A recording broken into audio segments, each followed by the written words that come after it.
بسم اللہ الرحمن الرحیم۔ پہلے درس میں ہم نے اس بات کی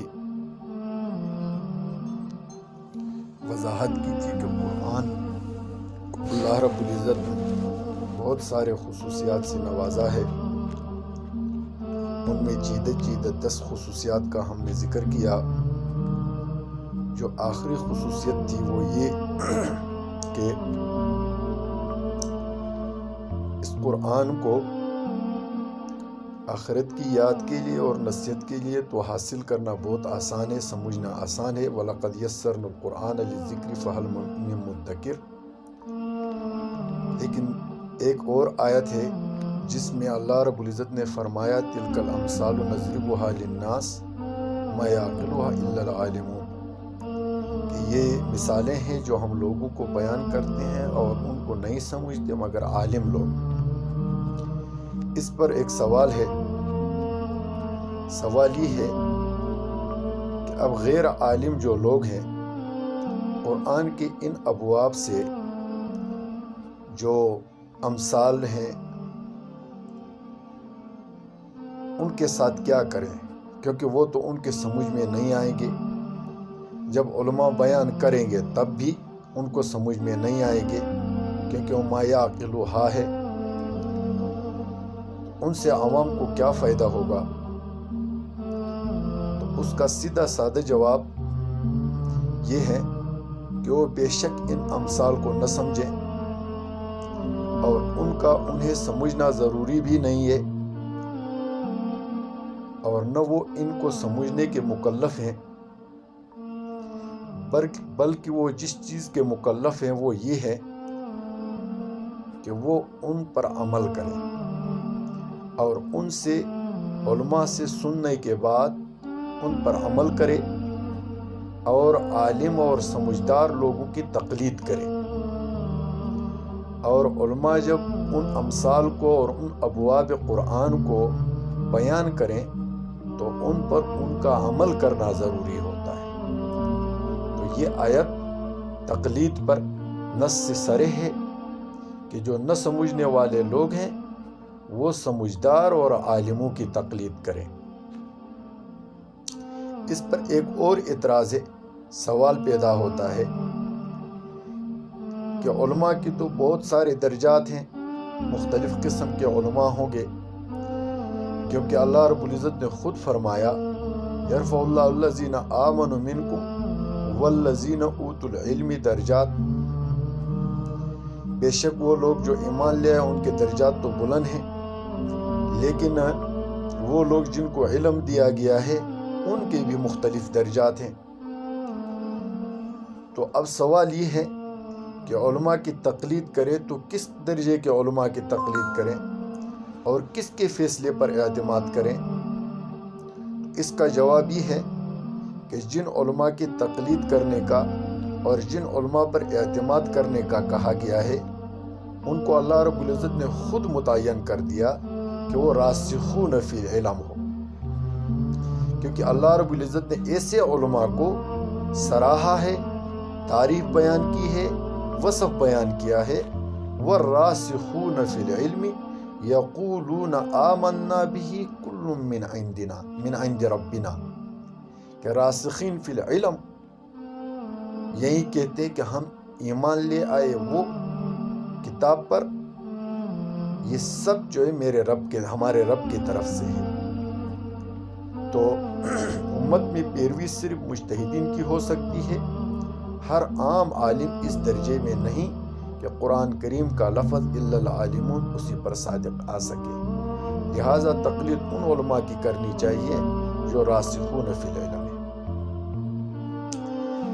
سوال پیدا ہوتا ہے کہ قرآن کریم اپنے لانے والے سے صرف اس سے لینے کا حکم دیتا ہے، اس پر ایمان لاؤ اور اس سے یہ کتاب لے لو، یا اس پیغمبر کی اپنے راہ کو بھی دوسروں کے لیے لائق پیروی قرار دیتا ہے؟ تو اس کا جواب یہ ہے کہ قرآن جس طرح تعلیمات کو لینے کی تعلیم دیتا ہے، اسی طرح قرآن رسول کے راستے کو اپنانے کا بھی حکم دیتا ہے۔ قرآن کی ایک آیت ہے، قُلْ هَٰذِهِ سَبِيلِي، یہ میرا راستہ ہے، ادعوکم الی اللہ، کہ میں تمہیں بلاتا ہوں اللہ کی طرف، یہ میرا راستہ ہے۔ انا ومن اتبعنی، میں اور جو لوگ میری پیروی کرتے ہیں وہ بھی یہی کام کرتے ہیں۔ تو جس طرح کے اس قرآن کو لینے کا حکم ہے، اسی طرح رسول اور اتباع رسول، جو پیغمبر کی پیروی کرتے ہیں، ان کے راستے کی پیروی کرنا بھی ضروری ہے۔ ایک دوسری آیت میں فرمایا، وَإِنَّ هَٰذَا صِرَاطِي مُسْتَقِيمًا، یہ راستہ ہے میرا سیدھا، فَاتَّبِعُوهُ، اس کی پیروی کرو، وَلَا تَتَّبِعُوا السُّبُلَ، مختلف راستوں پر مت چلو، فَتَفَرَّقَ بِكُمْ عَنْ سَبِيلِهِ، پھر تم راستوں میں بھٹک جاؤ گے، ادھر ادھر پھیل جاؤ گے، اور پھر راستہ متعین کرنا آپ کے بس کی بات نہیں ہوگی۔ اس لیے رسول والے راستہ اور رسول والوں کے راستے کو متعین کرنا اور اس کی پیروی کرنا امت پر لازم ہے۔ چوتھا سوال یہ ہے کہ قرآن پاک پر عمل کرتے ہوئے کیا پیغمبر اسلام کی پیروی کافی نہیں ہے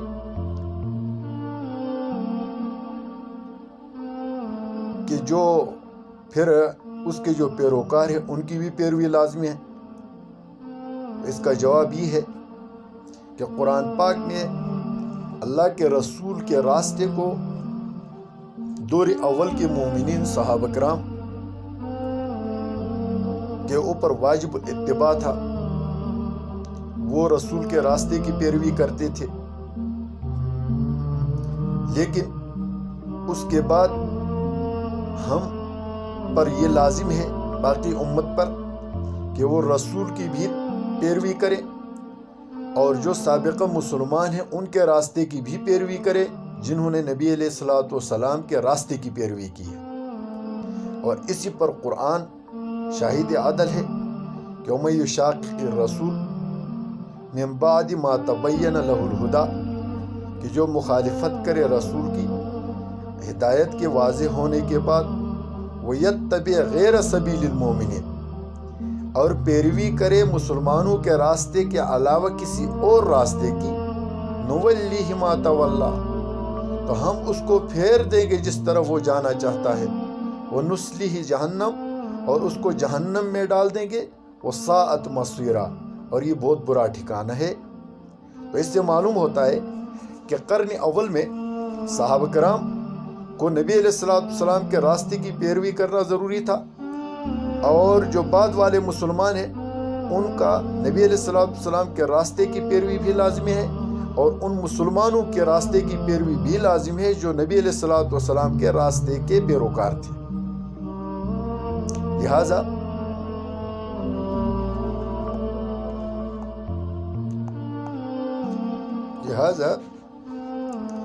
یہ قیامت تک کے مسلمانوں کو نبی علیہ السلام کے راستے کی اور اس کے جو صحابہ کے راستے کی، تابعین کی اور تبع تابعین کی، اور پھر ان صالح مسلمانوں کے راستے کو اپنانا ضروری ہے۔ اور جو مسلمان ہیں، جو مومن ہیں، ان کا راستہ اور نبی کریم صلی اللہ علیہ وسلم کا راستہ ایک ہے، اور ان کی پیروی کرنا لازمی ہے۔ یہ ہم انشاءاللہ آئندہ درس میں بیان کریں گے۔ وآخر دعوانا ان الحمدللہ رب العالمین۔